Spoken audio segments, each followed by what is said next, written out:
नमस्कार वर्तमान टीवी अभूला अतीत को आपण मानक स्वागत करुच्ची आमे आज आसी पहुँचु खोर्धार गुरुजंग आज जी अतिथि अच्छा से होती श्रीजुक्त त्रिलोचन महापात्र जी साधारण भाव में से जड़े कलाकार भाव में सर्वत्र परिचित एवं से जड़े सरकारी कर्मचारी आसतु तांकर जो बयसर अपराह्न सहित आलोचना करवा एवं जानिमा तांकर अभूला अतीत किभली थिला चलतु।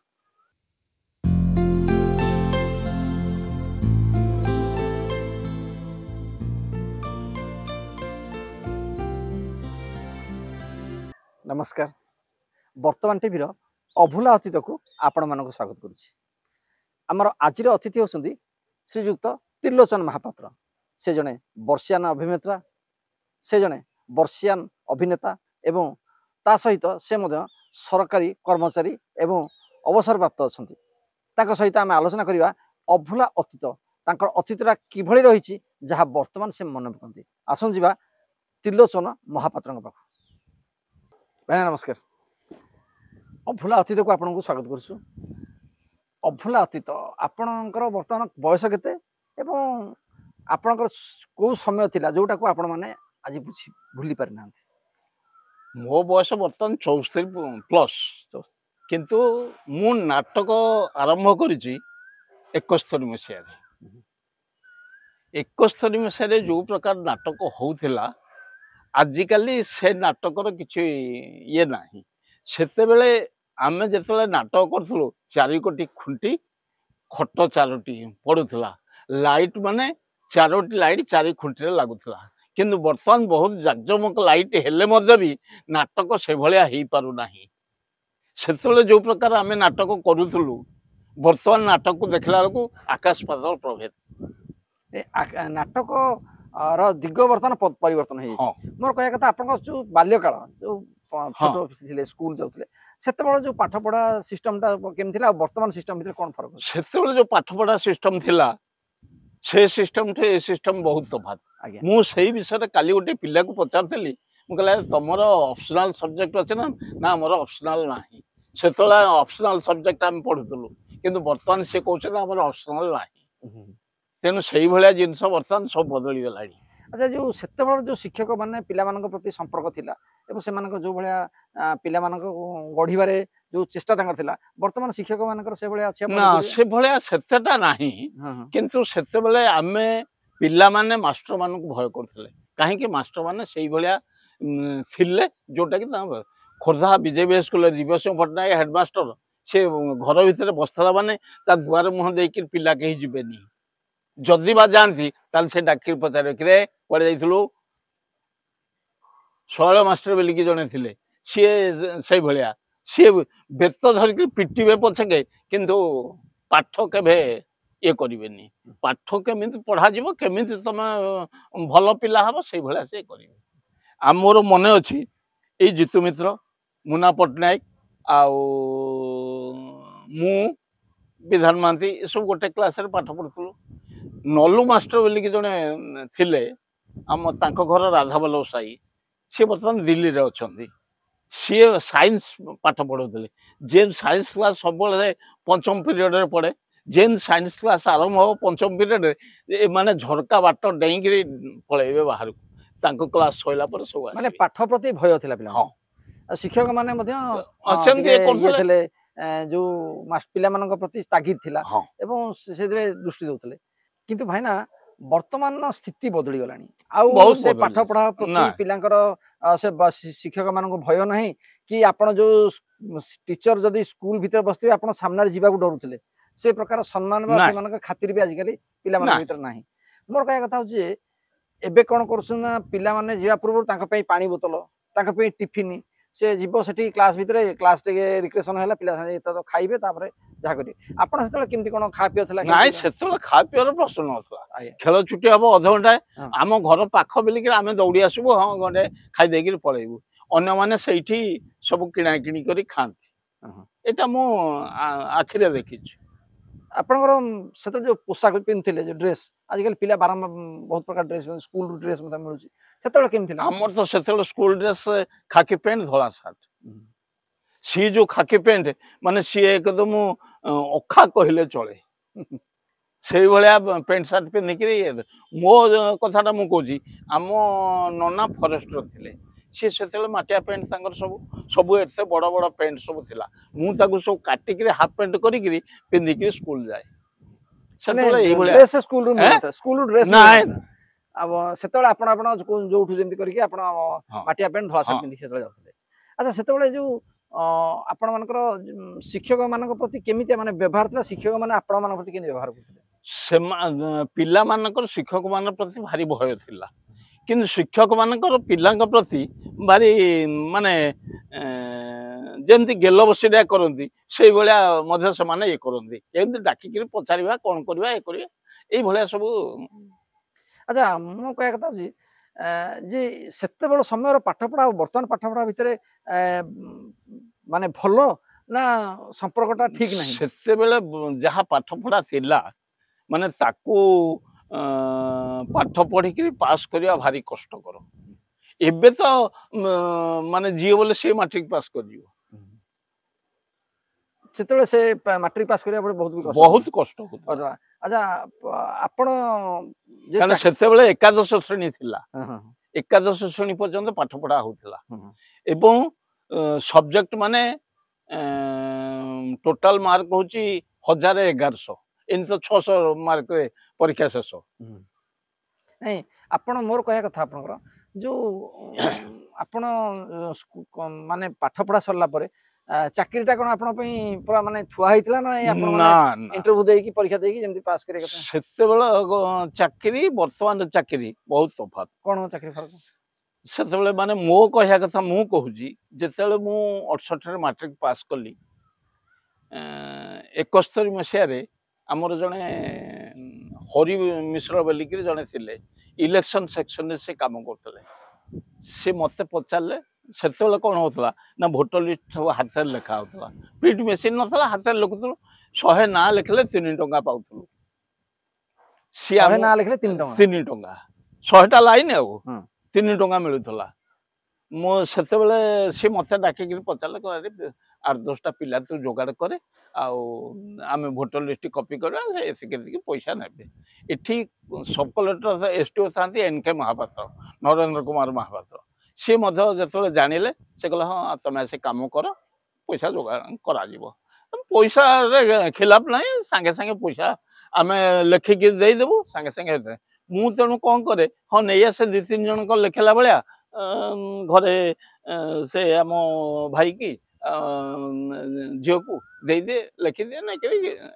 କିଛି ପଇସା ତ ନିଶ୍ଚିତ ଏଇଟା ହଉଛି ସେତେବେଳେ ଇଏ ଥିଲା ନାଇଁ ଆପଣ ସେତେବେଳେ ସମୟ ଇଣ୍ଟରନେଟ ଯୁଗ ନଥିଲା ଆପଣଙ୍କ ଟିଭି ନଥିଲା କିଛି ମାନେ କୌଣସି ଜିନିଷ ଖାଲି କେବଳ ରେଡିଓ ଟିକେ ଶୁଣୁଥିବେ ଯାହା ଯେମିତି କରୁଥିଲା ସେତେବେଳେ ଯୁଗର ସମୟଟା ଆପଣଙ୍କୁ ଭଲ ଥିଲା ନା ବର୍ତ୍ତମାନ ଯୋଉ ଯୁଗ ୱାଇଫାଇ ଯୁଗ ଭିତରେ ନାଇଁ ନାଇଁ ସେତେବେଳେ ବର୍ତ୍ତମାନ ଆମ ପାଇଁ ଭଲ ଥିଲା କିନ୍ତୁ ଆଜିକାଲି ଯୋଉ ପିଲା ସବୁ ବାହାରିଛନ୍ତି ସେମାନଙ୍କ ପାଇଁ ସେତେବେଳର ଯୁଗଟା ନୁହଁ ଇଏ ବର୍ତ୍ତମାନ ଚାହୁଁଛନ୍ତି ଆଧୁନିକତା ସେତେବେଳେ ଆଧୁନିକତା ନଥିଲା କିଛି ଏହା ହେଲା କଥା ଆଚ୍ଛା ତାପରେ ଅନ୍ୟ ଦିଗ ହେଲା ଆପଣ ଆସିଲେ ଅଭିନୟ କ୍ଷେତ୍ରକୁ ଚାକିରି କରିବା ସହିତ ଆପଣ ଅଭିନୟ କ୍ଷେତ୍ରକୁ ଆସିଲେ ଅଭିନୟ କ୍ଷେତ୍ରଟା ହଉଛି ଆପଣଙ୍କୁ କାହିଁକି ଚଏସ୍ କଲେ ମୁଁ କାହିଁକି ଚଏସ୍ କଲି ନା 5ମ ଶ୍ରେଣୀରେ ଯେତେବେଳେ ମୁଁ ପାଠ ପଢୁଥିଲି ଏଇ UP ସ୍କୁଲରେ ଗୋଟେ ଡ୍ରାମା ହଉଥିଲା ସେ ଡ୍ରାମା ଦେଖିକି ତାଙ୍କ ସବୁ ଯୋଉ ପ୍ରାଇଜ ବଣ୍ଟା ହେଲା ସେଇଟାକୁ ଦେଖିକିରି ମୋର ଟିକେ ମନ ଇଏ ହେଲା ମୁଁ କହିଲି ନାଇଁ ଏମିତି ଡ୍ରାମା କଲେ ପ୍ରାଇଜ ମିଳିବ ଏଇଟା ହେଲା ମୁଖ୍ୟ ଇଏ ମୁଁ କହିଲି ହଉ ପଶିବା ଲାଇନରେ ତେଣୁ 71 ମସିହାରେ ମୁଁ ନାଟକ ଆରମ୍ଭ କଲେ ନାଟକ ଆରମ୍ଭ କଲୁ କ'ଣ ପ୍ରଥମ ବହି ହେଲା ଆମେ ବଞ୍ଚିଛୁ ସେ ସମୟରେ ଏଇ ଯୋଉ ଆପଣ ଟାଙ୍ଗି ସାହି ଭିତରେ ଆସିଲେ ସେଇଠି ଯୋଉ ନିର୍ମଳ ଦାସଙ୍କ ଘର ସେଇଟା ଏକଦମ ପୁରା ପଡ଼ିଆ ମାନେ ଲୋକ ସବୁ ହଗୁଥିଲେ ସେଠି ଆମେ ସେଠା ସଫା କରି ଖଟ 4ଟି ମୁଣ୍ଡେଇକିରି ଆଣିକିରି ସେଠି ପକେଇକିରି 4ଟା ଖୁଣ୍ଟି ପକେଇ 4ଟା ଲାଇଟ୍ টাঙ্গিକିରି ନାଟକ କରୁଛୁ ଦର୍ଶକ କେମିତି ଥିଲେ ଦର୍ଶକ ସେତେବେଳେ କେମିତି ଦର୍ଶକ ଭଲ ପୁରା ଭରପୁର ଥିଲେ ହଁ ଭରପୁର ଆଚ୍ଛା ବର୍ତ୍ତମାନ ନାଟକ କଲେ କେତେ ଦର୍ଶକ ହଉଛନ୍ତି ବର୍ତ୍ତମାନ ନାଟକରେ ଯୋଉ ରହିଗଲାଣି ଏଇ ଯୋଉ ରେକର୍ଡ ଡ୍ୟାନ୍ସ ଅପେରା ଫପେରା ହଉଛି ରେକର୍ଡ ଡ୍ୟାନ୍ସ ଦେଖିଲା ପରେ ଲୋକ ଚାଲିଲେ ତାଙ୍କ ଘରକୁ ଆଉ ନାଟକ ଦେଖୁନା ନାଟକ ଦେଖିବା କାରଣ କାରଣ ନାଟକ ଦେଖିବା ନାଟକର ବିଷୟବସ୍ତୁ ଠିକ ଆସୁନି ପରା ବର୍ତ୍ତମାନ। ଏହା ହଉଛି କଥା। ସେଇ ପୁରୁଣା ଜିନିଷକୁ ଏମାନେ ନୂଆ କରିକି ତାକୁ ନାଟକ ବିଷୟବସ୍ତୁ କରୁଛନ୍ତି। ନାଇଁ ଆପଣ ଯେତେବେଳେ ନାଟକ କରୁଥିଲେ ଆପଣ କ'ଣ ଭାବୁଛନ୍ତି ଯେ ଆପଣ ନାଟକ ସେତେବେଳେ ନାଟକ ଅଭିନୟ କରିକି ଲୋକ ବଞ୍ଚିପାରିବ ତା ପେଟ ପୋଷା ହେଇପାରିବ ନା ପେଟ ପୋଷା ହେଇପାରିବ ନାଇଁ। ଆପଣ ସେତେବେଳେ ଆଗ୍ରହରେ କରୁଥିଲେ ହଁ ଆପଣଙ୍କ ଭିତରେ ଯେ ଜଣ ପିଲା ଆମେ କ'ଣ ପଇସା ପାଉଥିଲୁ? ହଁ ଆମେ ଓଲଟି ପକେଟରୁ ପଇସା ଖର୍ଚ୍ଚ କରି ନାଟକ କରୁଥିଲୁ। ହଁ ହଁ କିନ୍ତୁ ସେତେବେଳେ ଆପଣ କେବେ ଭାବିନଥିଲେ ଯେ ଆମେ ଏଥିରେ ରୋଜଗାର କରିବୁ ଆମେ ପଇସା କରିବୁ କି ଆମେ ଅନ୍ୟାନ୍ୟ ବ୍ୟବସାୟ କରିବୁ ଧନ୍ଦା କରିବୁ କିନ୍ତୁ ଗୋଟେ ନିଜ ଭିତରେ ଆଗ୍ରହ ଥିଲା ସେଇଟା ଆଗ୍ରହ ଥିଲା ଏବଂ ଗୋଟେ ମାନେ କଳାକାର ହିସାବରେ ଗୋଟେ ମନୋବୃତ୍ତି ଅଲଗା ଥିଲା। ଯେ ମୁଁ କହିବା କଥା ସେତେବେଳେ ଯୋଉ ଦର୍ଶକ ଆପଣ ମାନଙ୍କୁ ଦେଖୁଥିଲେ ଆପଣଙ୍କୁ ଇନଷ୍ଟାଣ୍ଟ ଆପଣଙ୍କୁ ରିଆକ୍ସନ ମିଳୁଥିବ ଯେ ଆରେ ନାଟକ ଭଲ ନିଶ୍ଚିତ ନିଶ୍ଚିତ ସେ ରିଆକ୍ସନ ମିଳୁଥିଲା ସେଥିରେ ଯୋଉଟା କି ଆପଣଙ୍କ ପଇସା ନ ପାଇଲେ ବି ସେଥିରେ ଆପଣ ଆତ୍ମତୃପ୍ତି ପାଉଥିଲେ। କାରଣ ମୁଁ କହୁଛି ମୁଁ ଯେତେବେଳେ ପ୍ରଥମେ ନାଟକ ଗଲି ମୁଁ ସେତେବେଳେ ହାସ୍ୟ ଅଭିନୟ କରୁଥିଲି। ଆମର ଜଣେ ମାନେ ପିତୃସ୍ଥାନୀୟ ଲୋକ ମୋ ସାଙ୍ଗର ବାପା ସିଏ ମାନେ ନାଟକ ବାବଦରେ ଭଲ ତାଙ୍କର ଜ୍ଞାନ। ମୁଁ ଯେତେବେଳେ ପ୍ରଥମେ ଇଏ କଲି ସିଏ କ'ଣ କରିଛନ୍ତି ସିଧା ଯାଇକି ପେଣ୍ଡାଲକୁ ଉଠିଲା ବେଳକୁ ମୋ ନଜରଟା ଯେମିତି ତାଙ୍କ ଉପରେ ପଡ଼ିବ ସେଇଭଳିଆ। କାରଣ ଯେହେତୁ ହାସ୍ୟ ଅଭିନୟ ତ ବିଭିନ୍ନ ପ୍ରକାର କଥା ବାହାରି ପଡ଼ିବ। ମୋତେ ତେଣୁ ଭୟ ଲାଗିଲା। ମୁଁ କହିଲି ଶଳା ଏ ଲୋକ ଏଠି ବଇଛି କେମିତି କ'ଣ କରିବା। ହଉ ଭୟ ଛାଡ଼ିକିରି ମୁଁ ମୋର କଲି। ତା ପରଦିନ ସେ ତାଙ୍କ ଘରେ ମୁଁ ଯାଇକିରି ପାଠ ପଢ଼ାଏ ଆମେ ଟ୍ୟୁସନ୍ କରୁ। ତା ପରଦିନ ସେ ମୋତେ କହିଲେ ଆରେ ମୁଁ କାହିଁକି ସେଠି ବସିଥିଲି ଜାଣିଛୁ? ମୁଁ କହିଲି ଆଜ୍ଞା କାହିଁକି? ନା ଦେଖେ ତୁ ପ୍ରଥମ କରି ପେଣ୍ଡାଲ ଉଠିଛୁ ତୋର ଭୟ ଛାଡ଼ିବା ପାଇଁକି ତେଣୁ ମୁଁ ସାମ୍ନାରେ ବସିଲେ ତୁ ଭୟ କରିବୁ କି ଭୟ ଛାଡ଼ିବୁ ସେଇ ଗୋଟାକୁ ଅନୁମାନ କରିକି ମୁଁ ଯାଇକି ସାମ୍ନାରେ ବସିଲି। ତେଣୁ ମୁଁ ଯାହା ଦେଖିଲି ନାଟକରୁ ତୁ ଆଉ ଭୟ କିଛି କରିନୁ ତୁ ତୋର ମାଡ଼ି ଚାଲିଲୁ। ମାନେ ସେତେବେଳେ କଳାକାରକୁ ପ୍ରୋତ୍ସାହନ ଦିଆହଉଥିଲା। ହଁ ଆପଣଙ୍କର ପିତୃସ୍ଥାନୀୟ ଲୋକ ହଁ ଆପଣଙ୍କୁ ପ୍ରୋତ୍ସାହନ ଦଉଥିଲେ ଯେ ତୁ ଅଭିନୟ କର। ହଁ ବର୍ତ୍ତମାନ ତ ଘରେ ମାନେ କହୁଛନ୍ତି ଯେ ଅଭିନୟ କରି ଲାଭ କ'ଣ ସେ ଧନ୍ଦାରେ କାହିଁ ପଇଛୁ ମାନେ ଏ ଜିନିଷ ସେଇଟା ହେଇଯାଉଛି ହଉଛି କଥା। ଆଉ ସମୟ ନଷ୍ଟ କରିକି ଏଥିରେ କାହିଁ ଦୌଡୁଛୁ ଇଏ କରୁଛୁ। କିନ୍ତୁ ଆପଣ ଅଭିନୟ କରିକି ଆତ୍ମତୃପ୍ତି ପାଇଛନ୍ତି ହଁ ଅର୍ଥ ନ ପାଇପାରନ୍ତି ନାଇଁ ଆଚ୍ଛା ଆପଣ ମତେ କହିପାରିବେ ଭାଇନା ଯେ କୋଉ ପର୍ଯ୍ୟନ୍ତ ମଞ୍ଚ ନାଟକ ତାର ଗୋଟେ ମୌଳିକତା ରଖିପାରିଥିଲା ଏବଂ ତାପରେ ଆଉ ତାର ମୌଳିକତା ନାହିଁ ଆପଣ କେବେ କହୁଛନ୍ତି? ମଞ୍ଚ ନାଟକ 2020 ପର୍ଯ୍ୟନ୍ତ ତାର ଠିକ ଚାଲିଥିଲା। କାହିଁକି ମୁଁ ମୋ ଅନୁଭୂତି କଥା କହୁଛି। 2010 ମସିହାରେ ଆନ୍ଦୋଳନ ସଂସ୍ଥାରୁ ଆମର ଯେଉଁ ବିଜୁ ଭାଇ ଅଛନ୍ତି ଡାକ୍ତର ସାହିର ତାକୁ କହିଲେ ଯେ ଗୋଟିଏ ବୟସ୍କର ପିତୃସ୍ଥା ରୋଲ କରିବା ପାଇଁକି ତୁ ଗୋଟିଏ ଲୋକକୁ ଡାକେ। ସିଏ ମୋତେ ସେଇଦିନ ରାତିରେ ଆସିକି କହିଲେ ଭାଇନା ଆଉ ଗୋଟେ ନାଟକ ହବ ଯିବା। ମୁଁ କହିଲି ଆରେ ନାଟକ ମୁଁ କ'ଣ ଯିବି? ନା ହଁ ଯିବା ଚାଲ। ତ ଆମେ ଇଏ କଲୁ। ସେଠିକି ଯାଇକି ଯେତେବେଳେ ଦେଖିଲୁ ସିଏ ତାଙ୍କର ନିର୍ଦ୍ଦେଶକ ହେଉଛି ସନ୍ତୋଷ ମହାନ୍ତି। ସନ୍ତୋଷ ମହାନ୍ତି କହିଲେ ମାନେ ଚରିତ୍ରଟା ହେଉଛି ଏଇ ଟାଇପ୍ର। ମୁଁ କହିଲି ଆଚ୍ଛା ହଉ ଠିକ୍ ଅଛି। ସେ ଆଶା ନାଟକ ସେଇଟା ନାଁ ହେଲା ଆଶା ଏବଂ ଚରିତ୍ରଟା ହେଉଛି ଗୋଟେ ପାଇକ ଗୁରୁ। ତେଣୁ ସିଏ ଯେତେବେଳେ କ'ଣ ମୋର ହେଲା ସେତେବେଳେ ମୁଁ ଆଉ ଜାଣିପାରିଲିନି। ଆମର ତ୍ରିନାଥ ବୋଲିକିରି ଗୋଟେ ପିଲା ଥିଲା ସିଏ କ'ଣ କଲା ବାଜା ବଜେଇଲା ଯେମିତି ମାନେ ପାଇକ ଆଖଡ଼ା ବାଜା ବାଜେ ସେମିତି ବଜେଇଲା। ମୋର ମଧ୍ୟ ଗୋଡ଼ ସେମିତି ସେଇ ଅନୁସାରେ ଉଠିଲା। ଆଉ ସେଇ ନାଟକ ପରେ ସେ ଆନ୍ଦୋଳନ ସଂସ୍ଥାରେ ମୁଁ ପ୍ରାୟ 10-12ଟି ନାଟକ କରିଛି ଏବଂ ସବୁଠି ମଧ୍ୟ ପୁରସ୍କୃତ ହେଇଛି। ଆଉ ଯଦି ବା ମୋତେ କଳାକାର ବୋଲି ପରିଚୟ ମିଳିଥାଏ ତାହେଲେ ଆନ୍ଦୋଳନ ସଂସ୍ଥା ଏବଂ ତାଙ୍କ ନାଟ୍ୟକାର ନିର୍ଦ୍ଦେଶକ ସନ୍ତୋଷ ମହାନ୍ତି ଏବଂ ଧନେଶ୍ୱର ସାହୁ ଏଇ 4 ଜଣ ଯୋଗୁଁ ମୁଁ ଜଣେ କଳାକାର ବୋଲି ପରିଚିତ ହେଇଛି।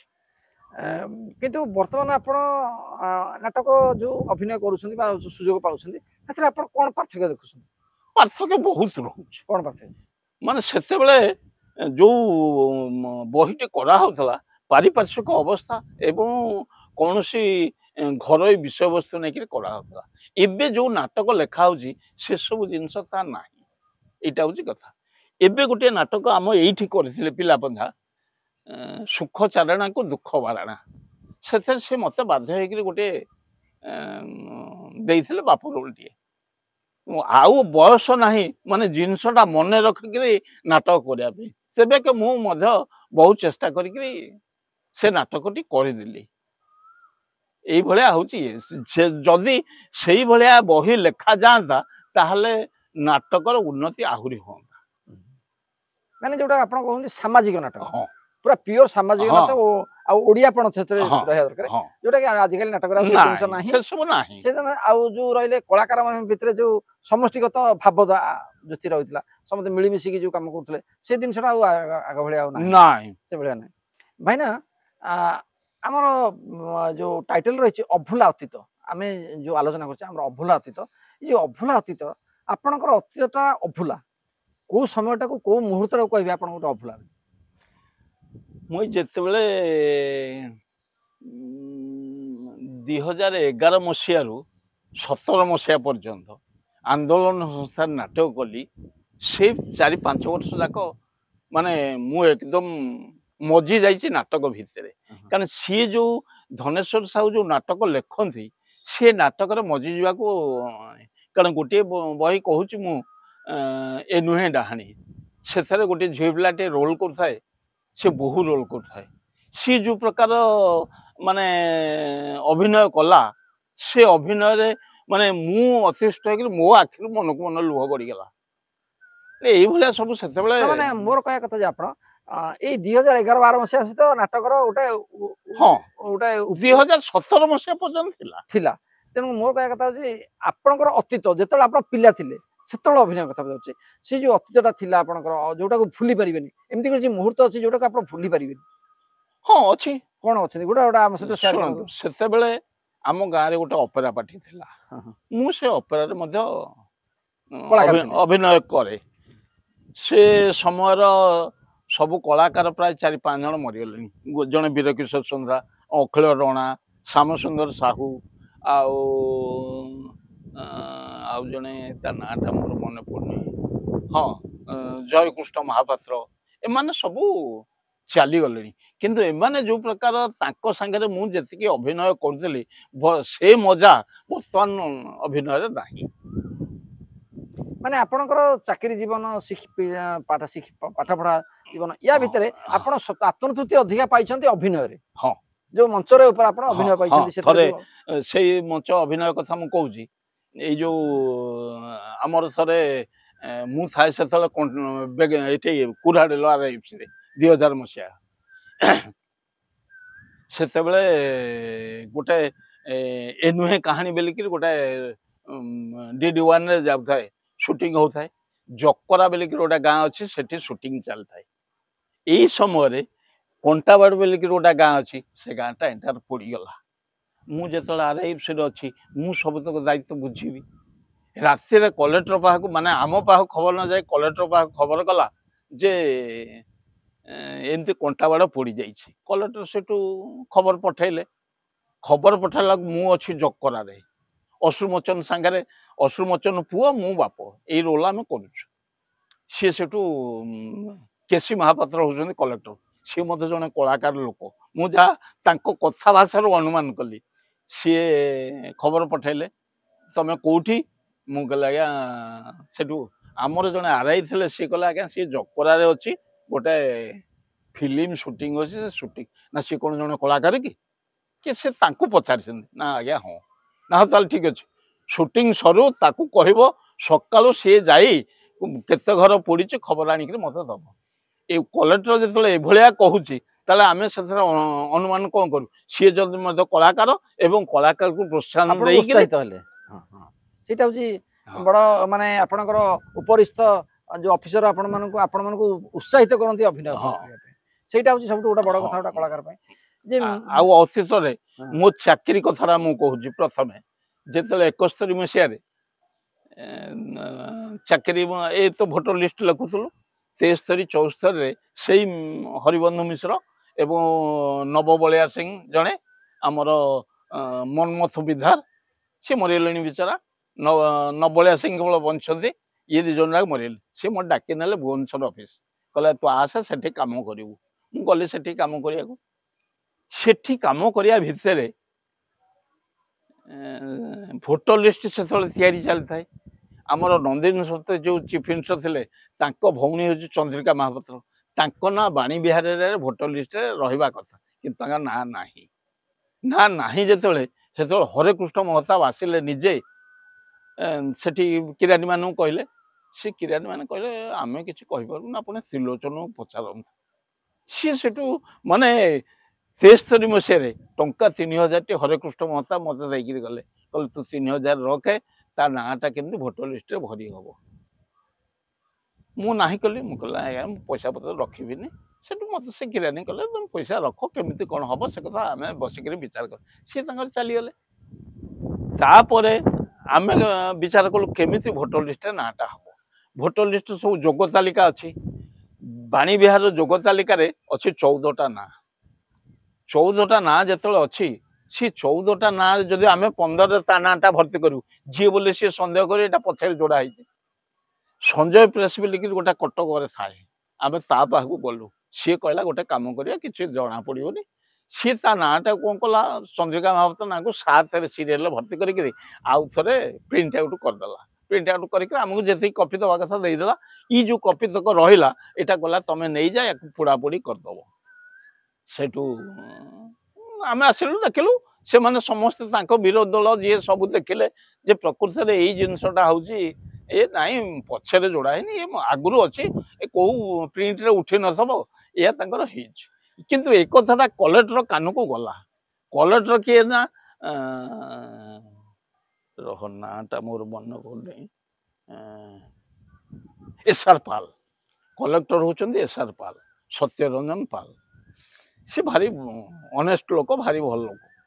ସିଏ ଆସିଲେ, ପଚାରିଲେ ସେ କାହାକୁ ନବବାବୁଙ୍କୁ, ସେ ଯେଉଁ ହରିବାବୁଙ୍କୁ ଇଏରେ, ଆରେ କ'ଣ ଏମିତି ଘଟଣା ହେଇଛି, ମୁଁ କ'ଣ ବାହାରୁ ଶୁଣିଛି, ଏ ଶୁଣିଛି। ସେଠୁ ମୋତେ ପଚାରିଲେ କ'ଣ ଘଟଣା। ମୁଁ କହିଲି ଆଜ୍ଞା ତାଙ୍କ ନାଁ ନଥିଲା, ନାଁଟା ସେ କେଉଁଟା ଦେଖିଲେ କ'ଣ କଲେ, ଆଉ ନାଁଟା ତ ଏଇଠି ଅଛି। ସେଠୁ ସିଏ ତାଙ୍କ ଆଡ଼ୁ କହିଲେ ନାଇଁ ସତ କଥାଟା କ'ଣ ହେଇଛି। ମୁଁ ସେଠୁ ତାଙ୍କୁ କହିଲି ଯେ ଆଜ୍ଞା ତାଙ୍କ ନାଁ ନଥିଲା, ଆମେ ତାକୁ ଯାଇ ସଞ୍ଜୟ ପ୍ରେସ୍ରେ ଇଏ କରିକିରି ନାଁଟାକୁ ସିରିଏଲ 7ରେ ଭର୍ତ୍ତି କରୁଛୁ। ନା ବଢ଼ିଆ, ଏ ଆଇଡ଼ିଆ ତମେ କେଉଁଠୁ ପାଇଲ? ମୁଁ କହିଲା ସେ ପ୍ରେସ୍ ବାଲା ଆମକୁ କହିଲା ଏଇଟା କଲେ କେହି କହିବେନି ଯେ ପଛରେ ନାଁଟା ଯୋଡ଼ା ହେଇଛି ବୋଲିକି। ଯଦି 15 ସିରିଏଲ ପରେ 16ରେ ଯୋଡ଼ା ଯିଏ ବୋଲି ସେ କହିଥାନ୍ତା ନା। ହଁ ଠିକ୍ ଅଛି, ଆଇଡ଼ିଆ ଖର୍ଚ୍ଚ କରି କରିଛ, ହଉ। ସେଠୁ କଲେ ସେଠୁ ତ ସାଙ୍ଗେ ସାଙ୍ଗେ ତ ସେତେବେଳେ ଯିଏ ସଫ୍ଟ ଏସ୍.ଡି.ଓ ଥିଲେ ପି.ସି. ଚାନ୍ଦ, ତାକୁ କହିଲେ ୟାକୁ ଇଏ ତ ଟାଇପ୍ ଫାଇପ୍ ଜାଣିଛି, ୟାକୁ ଆପାର୍ଟମେଣ୍ଟ କର। ମାନେ ଅତୀତ କଥାଟା ମୁଁ କହୁଛି ଏଇଆ। ଆଜିକାଲି ଏମିତି ହଜାରେ ଖୁସାମନ୍ତ କଲେ କୋଉ କିରାଣୀଙ୍କ ଗାଣ୍ଡିରେ ଗୋଳେଇଲେ କେହି ଚାକିରି ଖଣ୍ଡେ ଦେବେ ନାହିଁ। ସେତେବେଳେ ଏତେ ସହଜ ଥିଲା, ଆପଣ ଆପଣଙ୍କ ଦକ୍ଷତାକୁ ନଜର ରଖିକିରି ସେତେବେଳେ ଚାକିରି ଦିଆହେଉଥିଲା। ତାପରେ ସେ 3000 ଟଙ୍କା କଥା ଯେତେବେଳେ ସେ କହିଲେ ମହତାବ ଆସିଥିଲେ, ମୁଁ କହିଲି ଆଜ୍ଞା ଆସିଥିଲେ, 3000 ଟଙ୍କା ଦେଇଛନ୍ତି, ଏଠି ଥୁଆ ହେଇଛି ପଇସା। ସେ ସେଠୁ କହିଲେ ଗୋଟେ କାମ କର, କାରଣ ସେ କିରାଣୀମାନଙ୍କୁ କହିଲେ ତାକୁ 1000 ଟଙ୍କା ଦେଇଦିଅ, 2000 ଟଙ୍କା ତମେ ବାଣ୍ଟିକି ନେଇଯା। ଜଣେ କଲେକ୍ଟର ଯେତେବେଳେ ଏ କଥାଟା କହୁଛି, ତେଣୁ ସିଏ କୋଉ ଭଳିଆ ଅନେଷ୍ଟ କଲେକ୍ଟର ଏଇଥିରୁ ତମେ ଜାଣିପାରିବ।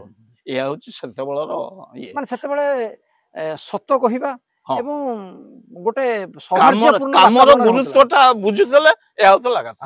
କାରଣ ସେମିତି ଗୁରୁ ଆମ ପ୍ରିୟବ୍ରତ ପଟ୍ଟନାୟକ ଯେତେବେଳେ କଲେକ୍ଟର ଏଠି ଥିଲେ ଏସ୍.ଡି.ଓ, ସେ ସମୟରେ ସେମିତି ଗୋଟେ ଘଟଣା ଘଟିଥିଲା। ରାତି 11ଟା ହବ, ଆମର ପ୍ରସନ୍ନ ଡ୍ରାଇଭର ତାଙ୍କର ସିଏ ଆସି ଆମ ଘରଟେ ପହଞ୍ଚିଲେ, କହିଲେ ତମକୁ ଡାକୁଛନ୍ତି ପ୍ରିୟବ୍ରତ ପଟ୍ଟନାୟକ। ମୁଁ ସିଏ ତ ମୋତେ ଚିହ୍ନି ନାହାନ୍ତି, କିଛି ନାହିଁ, ମୋତେ କ'ଣ ଡାକୁଛନ୍ତି? ନା ସେ କାହାଠୁ ନାଁ ଶୁଣିକି ତମକୁ କହିଲେ। ମୋତେ ଡାକିଲେ, ମୁଁ ଯେତେବେଳେ ଗଲି ମୋତେ କହିଲେ ଏଇ ଭୋଟର ଲିଷ୍ଟ ଗୁଡ଼ା ସବୁ ସର୍ଟିଂ ହେଇକିରି ଟ୍ରଙ୍କରେ ପଡ଼ିବ, ଯେଉଁ ଯାଉଛନ୍ତି ଯେଉଁ ପୋଲିଂ ପାର୍ଟି ଟ୍ରଙ୍କରେ ନେଇକିରି ଟ୍ରଙ୍କରେ ପଡ଼ିବ, ତେଣୁ ଏଇଟା କେମିତି ହବ? 3 କପି ସଜଡ଼ା ହେଇକିରି ବାହାରିବ। ମୁଁ କହିଲି ମୋତେ 3ଟି ଲୋକ ଦିଅନ୍ତୁ, ମୁଁ କରିଦେବି। ରାତି 11ଟାରୁ ଆମେ ବସିଲୁ, ଭୋର 4ଟାରେ ସେ କାମ ସରିଲା, କରିକି ତାକୁ ଦେଇଦେଲୁ। ସେଥିରେ ପ୍ରିୟବ୍ରତ ପଟ୍ଟନାୟକ ଖୁସି ହେଇକିରି ମୋତେ ଟଙ୍କା 500 ଦେଇଥିଲା ଖର୍ଚ୍ଚ କରିବାକୁ, କହିଲା ତୁ 500 ନେଇ ଖର୍ଚ୍ଚ କରିବୁ।